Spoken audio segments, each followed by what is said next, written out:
Hello everybody, it's time for our early morning ramble with the Shed Man. And coffee black, cigarette. Start each day like all the rest. But I'm out here this morning in the garage just rambling around. My channel is doing pretty good, and I've got a lot of people watching and commenting on the video about Mickey, the 1970 Plymouth Fury with Slant Six, 3 on the tree. Go back and watch that if you haven't seen it. For those of you who have watched it, you know what I'm talking about. And I've got a lot of comments, and not only there, but here in real life.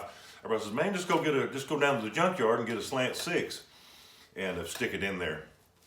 So I kind of want to talk about that and some different things today, kind of touching on that and in cars in general. Uncle Tony did a video here just recently about he was looking at an old satellite that was just rusted out, and he said something, and I thought, boy, he's nailed it right there.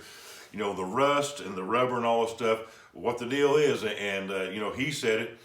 So I'll give him full credit for that. These old cars, when you're fooling around with these old cars and stuff, and it's something that the old guys like me, that's what we deal with. Mother Nature wants her stuff back. She wants to iron, or she wants to separate all that stuff back out where it was before and put it back where it was in the ground. So you're fighting with that all the time. But that got me thinking about a lot of things after I watched that video. A lot of people, like I said, a lot of people say, man, go to the junkyard and just get a Slant Six. And here's I'm going to spit some facts at you. They made millions of Slant Sixes. Slant Sixes were in production between 1960 and 2000, and in different variations. They had the 170 and the 198, the 225, and then in 76 they went from a steel crank to a cast crank, and then in 1980 they went from solid lift to hydraulic lift, and kept on and on. Now, and a lot of people are saying, well, I've never seen a Slant Six, go bad. And, you can get 200,000 miles on those and all that stuff. Well, that's true. Slant Sixes are hard to kill. They're good motors. I love them. But here is the thing. What has happened to all these Slant Sixes? And they're still out there. I'm not saying there's not some Slant Sixes that's been sitting around that's never been rebuilt, that's still in good shape. They're out there. They just made so many of them. But by and large, the majority of them, here's what's happened. The motors last good. I mean, they last a long time, and you can get a lot of miles on those. But you go get a pre-1976 engine, or one after that. If you're looking for one with a steel crank and the old the spark plug tubes and stuff like that, you want to keep your older car looking period correct. Here's what happens. The engines are good, but those cars, like any other car, like cars even today, they rust out. Rust wins in the end. I remember my brother-in-law, he bought a 1968 Charger, red. It just had a 318 automatic, and it had, if I'm not mistaken, it had the Magnum 500 road wheels on it or whatever, and man, that thing looked sharp. I don't remember when he bought it, but he bought it brand new, and there was pictures of it. And I've talked to him in the past. He said, I bought that car brand new. He said, and it lasted about 3 years. And at the time, they lived in Detroit. He said that lasted about the time I got it paid off. He said it was rusted completely out. The salt and stuff just ate it up. He said, little 318, he said, man, it rode and drove good and everything. Loved that car. He said, but it just completely rusted out. And so, that was in 71. So that's what the vast majority of the cars that had Slant Sixes or whatever from back in the era, rust got them. What rust didn't get, then you had wrecks. They got hit, they got totaled, and there they sit. And then they make their way to the junkyard, or they just get scrapped. If it was any kind of car that had a Slant Six in it, it was just like my Fury. The most comments I get about it, well, I take that motor and put a 440 in it, which is another subject, but that's mostly what they did. A lot of people had those Slant Six, in a Duster or a Valiant or a Dart or something like that, which is mostly, that's where they do their best in an A-body car. People take those out and, put a small block or a big block in them, and they just toss the Slant Sixes. In my younger days, I've done it myself. Heck with that. Slant six, I'm tired of that crap. I'm going to put me a big block in there. I've done it myself. And back then, it's just another old slant six. Millions of them, who cares? Didn't have any place to store it or anything like that, so it just went to. So that's what happens to them. Now, as far as me going to a junkyard and getting a slant six and putting in a car, or anybody, if you're needing a slant six or any kind of motor, 318s or whatever, these old motors haven't been made in a long time. A lot of these old cars sitting around in the junkyard, if the slant six was good when they parked it, that's fine.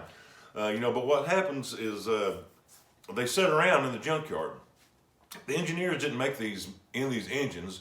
If they would said, here, we're going to put this together and we want it just to sit here for 30 years and not move, and you'd be able to just start it right up. They would have did things a little differently. They were meant to be moving. Keep everything moving, keep everything lubed up and stuff like that. But here's what happens. These old motors sitting in the junkyard, they draw moisture, and the seals get dried up and brittle, and they're leaking all over the place. So if you get one and it's not locked up for some reason, well, you're going to have to take it apart. You need to take it apart, check all the gaskets and stuff like that. It's a big job putting an engine in a car and just to find out that the rear main seal's leaking and, the water pump's leaking, and maybe it's got a broke ring from sitting so long or something like that. So you need to take it apart and check it out. You don't want to do all this work just to find out you got problems and have to take it back out and do it again. What's going to happen when you take this thing apart is you're going to find something wrong. If you don't, you're lucky. But you're going to find something. You're going to want to take the main caps off of it and the rod caps off of it and check it out. And, these things last a long time.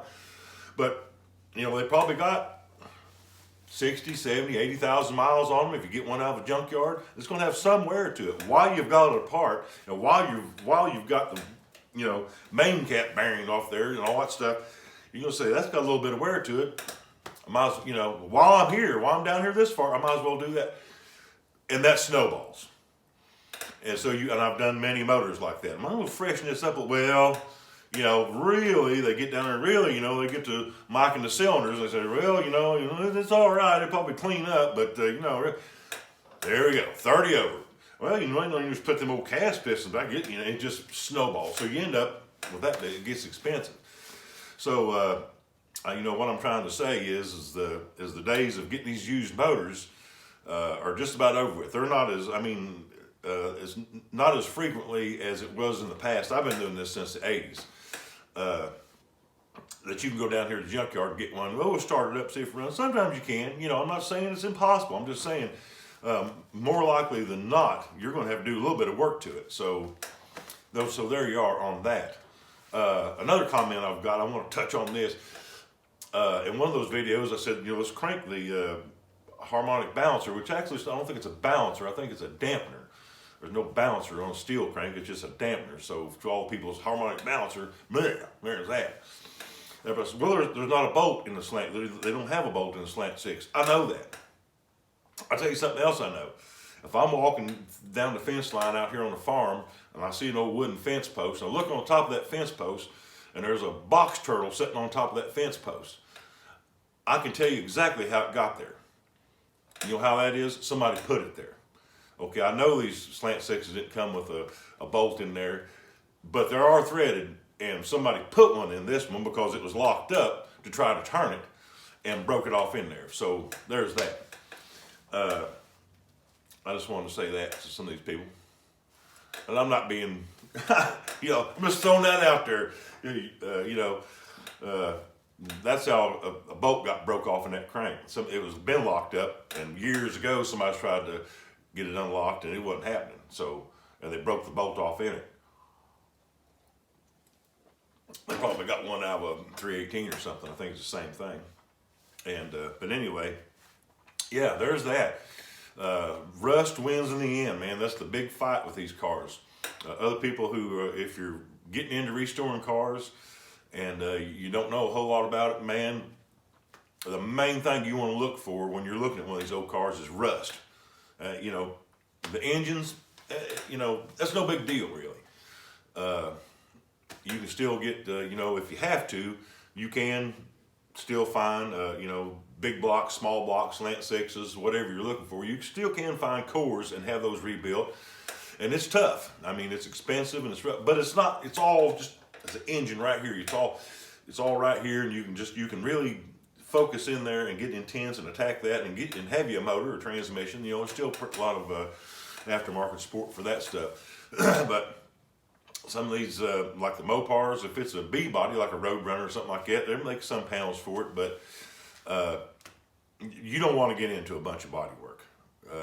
You don't want to get into a bunch of floorboards and frame rails and all that stuff. I mean, if that's your business, then yeah, and you're good at it, you know what I'm talking about anyway. But if you're not too good at it, you need to look them things over real good. And a lot of times, a lot of previous hack job, Bondo and patching up and undercoating and all this crap can cover this stuff up. If it's been happening a long time ago and it's been sitting outside, it's all dirty and stuff, and you're looking at it, you're like, shoot, that thing's pretty solid. You start getting into it, get it up on jack stands, start crawling around underneath of them, they look pretty rough. Or get it up on a lift, if you got a lift, get up there and you start chipping this stuff away, it's heartbreaking. And you just look at it and you're like, man, there ain't no car here. You got a roof with no car. So yeah, rust wins in the end. And Mother Nature wants her stuff back, like Uncle Tony said. But that's a little rant about the Slant Sixes, a little early morning rant. I don't know if I'm even going to put this on here or not. I'll have to watch it and see. Yeah.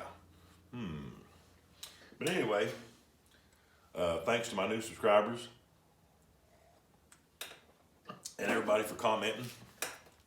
And that's where we're at on that. Instead of I'm blowing up on getting a lot of views on Mickey and stuff there, and I'm gonna get all the mileage out of Mickey I can get out of it, even if it's sitting out in the yard. Yeah, that's that. We'll get something out of it anyway.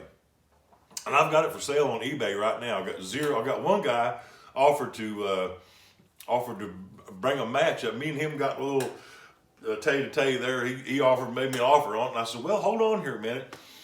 And eBay is all messed up. I'm trying to send him a message, and eBay just said, oops, I'm sorry. I'm like, man, I'm trying to talk to this. Finally, I'm aggravated with eBay. I'm aggravated with this guy. And I said, I'll burn the darn thing before I sell it to you.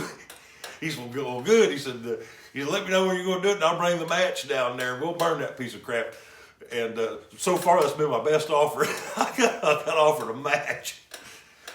He started out with a lot better offer than that, and I was going to take him up on it, but I got mad, and so now he's going to bring a match up there, and I don't know if I'm not going to take him up on that. But yeah, that's the rant and the ramble on that. So anyway, we'll see you later. We'll see you next time, and hopefully we'll have some action, something going on around here. I'm looking, I'm a little sore. I'm like an old bluegill in a farm pond. My mouth's kind of sore. I got the sore mouth. I've been hooked so many times that I'm pretty leery about biting anything right now.